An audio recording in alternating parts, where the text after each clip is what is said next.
Hi students. तो देखो हमारे पास क्वेश्चन है कि हमें ये दिया हुआ है कि z1 minus two z two upon two minus जेड1 जेड2 bar is unimodular. Unimodular का मतलब क्या होता है? अगर मैं बोलूँ कि ये z हमारा यूनी मॉड्यूलर है, इसका मतलब मॉड्यूलस ऑफ z हमारा 1 के बराबर होगा। ये मतलब होता है हमारा यूनी मॉड्यूलर का। ठीक है, तो ये हमारा यूनी मॉड्यूलर है, मतलब मॉड्यूलस ऑफ ये पूरा जो हमारा है वो हमारा किसके बराबर हो जाएगा? 1 के बराबर हो जाएगा। ठीक है, और हमें ये दिया हुआ है कि z2 जो है हमारा वो यूनी मॉड्यूलर नहीं है। अब हमें बताना है कि z1 पॉइंट जो है हमारा वो क्या रिप्रेजेंट कर रहा है। ठीक है, तो सिंस ये हमारा क्या दिया हुआ है कि ये हमारा यूनी मॉड्यूलर है, तो इसका मॉड्यूलस हमारे पास 1 के बराबर आ जाएगा। ठीक है, z1 minus two z2 upon two minus z1 z2 बार। ये हमारे पास क्या दिया हुआ है? ये हमें 1 के बराबर दिया हुआ है। ठीक है, ये हमारा z2 बार है यहाँ पे, ये हमारा 2 है यहाँ पे, छोटा सा 2। ठीक है, तो अब हम क्या करते हैं, इसको हम मॉड्यूलस को न्यूमरेटर में भी अलग मॉड्यूलस लगा सकते हैं और डिनोमिनेटर में भी अलग से मॉड्यूलस लगा सकते हैं, राइट।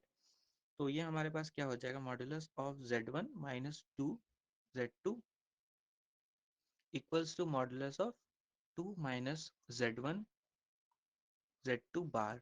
ठीक है, तो अब हम क्या करते हैं, इसको बोथ साइड स्क्वायर कर देते हैं, तो देखते हैं हमें आगे सिंप्लीफाई होके क्या मिलता है। ठीक है, तो इसको अगर स्क्वायर करें तो क्या हो जाएगा हमारे पास? मॉड्यूलस का स्क्वायर क्या होता है? अंदर वाला टर्म फिर उसका होल बार, राइट। तो क्या हो जाएगा हमारा? z1 माइनस टू z2, ये हमारा z2 है, और फिर उसका होल मॉड। ठीक है, z1 माइनस टू z2। ठीक है, तो जेड स्क्वायर को हम लिख सकते हैं जेड जेड बार। तो वही मैंने यहाँ पे किया है, इसका स्क्वायर हमने किया था, squaring both sides, squaring both sides. तो ये हमारा स्क्वायर आ गया। तो मॉड्यूलस का स्क्वायर को लिख सकते हैं अंदर जो टर्म है फिर उसका बार। तो वही हमने किया है, जो टर्म हमारा अंदर है फिर उसका बार ले लिया। ठीक है, ये हमने एलएचएस का स्क्वायर किया। तो अब हम आरएचएस का भी देखें, तो सिमिलरली आरएचएस का भी हमारे पास वही हो जाएगा, राइट। तो क्या हो जाएगा हमारे पास? Two minus z1 z2 bar and फिर टू माइनस z1 बार हो जाएगा अब, और z2।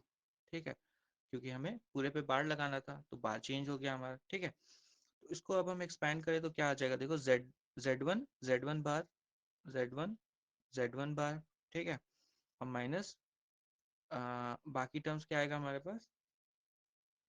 इस वाले को फिर मल्टीप्लाई कर देते हैं तो क्या आ जाएगा? माइनस टू z1 z2 बार। ठीक है, ये टर्म क्या आएगा हमारे पास फिर? माइनस टू z2 z1 बार। ठीक है, और प्लस फोर z2 z2 और z2 बार, z2 और फिर z2 बार। ठीक है, तो ये हमने इस ब्रैकेट को सॉल्व कर लिया, इसको पूरे से किया फिर इस वाले को पूरे से किया। ठीक है, तो ये हमने एलएचएस को सॉल्व किया। अब हम आरएचएस को भी देख लें तो वो भी हमारा सिमिलरली मिल जाएगा हमारा। ठीक है, तो वो हमारा क्या मिल रहा है? हमारा four minus two z2 z1 बार माइनस टू z1 z2 बार, और प्लस हमारा क्या मिल गया? z1 बार z2 z1 z2 बार। ठीक है, तो ये हमें मिला है आरएचएस में। ठीक है, तो अब हम देखेंगे कि हमारा कोई टर्म हमारा कैंसिल आउट हो रहा है या नहीं हो रहा है। तो हम देख सकते हैं ये वाला टर्म हमारा यहाँ पे और यहाँ पे ये हमारा कैंसिल आउट हो रहा है, राइट।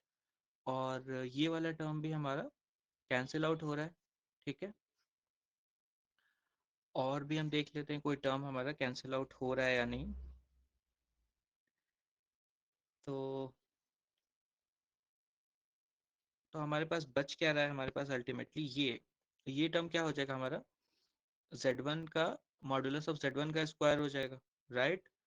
और ये वाला टर्म क्या हो जाएगा? मॉडुलस ऑफ z2 का स्क्वायर हो जाएगा, राइट। और ये हो गया हमारा एलएचएस में हो गया। ठीक है, और आरएचएस में क्या होगा हमारे पास? ये फोर है हमारा, और प्लस ये क्या हो जाएगा हमारे पास? देखो z1 बार और Z1, तो इसको बोल सकते हैं मॉड्यूलस ऑफ Z1 का स्क्वायर और Z2 और फिर Z2 बार, तो इसको हम बोल देंगे मॉड्यूलस ऑफ Z2 का स्क्वायर। ठीक है, तो अब हम इसको सिंप्लीफाई कर देते हैं। तो ये क्या हो जाएगा हमारा मॉड्यूलस ऑफ Z1 का स्क्वायर, और ये हो जाएगा हमारा माई प्लस 4 मॉड्यूलस ऑफ Z2 का स्क्वायर। ठीक है, ये हमारा Z2 है, फिर से मैं क्लियरली लिख देता हूँ, ये हमारा Z2 है। ठीक है, Z2 का स्क्वायर। और RHS में क्या मिल रहा है हमारे पास 4 प्लस ये हमारा हो जाए मॉडुलस ऑफ Z1 का स्क्वायर फिर मॉडुलस ऑफ Z2 का स्क्वायर। ठीक है, ये हमें मिला सॉरी RHS में और फिर LHS में। ठीक है, तो इसको अब हम सिंप्लीफाई करें तो देखो क्या मिल रहा है हमारे पास। तो ये हमारा हो जा रहा है Z1 का स्क्वायर माइनस Z1 का मॉडुलस ऑफ Z1 का स्क्वायर मॉडुलस ऑफ Z2 का square plus 4 modulus of Z2 का स्क्वायर, ये हमारा Z2 है। ठीक है, और -4, तो ये हमें वैल्यू मिल रही है।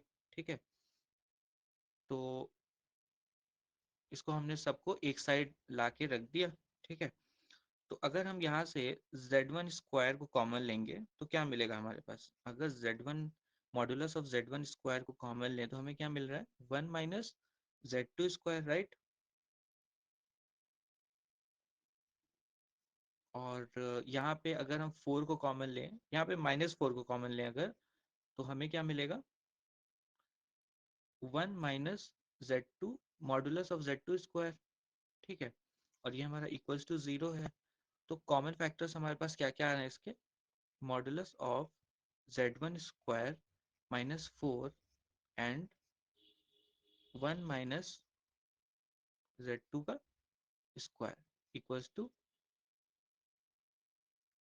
1 माइनस Z2 का स्क्वायर। ठीक है, ये हमारा Z2 है, 1 माइनस Z2 का square 1 minus modulus of Z2 का स्क्वायर इक्वल्स टू 0। ठीक है, तो यहाँ से हम बोल सकते हैं कि ये जो हमारा Z1 का स्क्वायर है, Z1 का स्क्वायर वो हमारा क्या आ रहा है, तो मॉडुलस ऑफ Z1 का स्क्वायर ये हमारे पास 4 आ रहा है। ठीक है, और यहाँ से बोल सकते हैं मॉडुलस ऑफ Z2 Z2 का स्क्वायर क्या आ रहा है हमारे पास 1 आ रहा है। ठीक है, तो नाउ यहाँ पे देखो,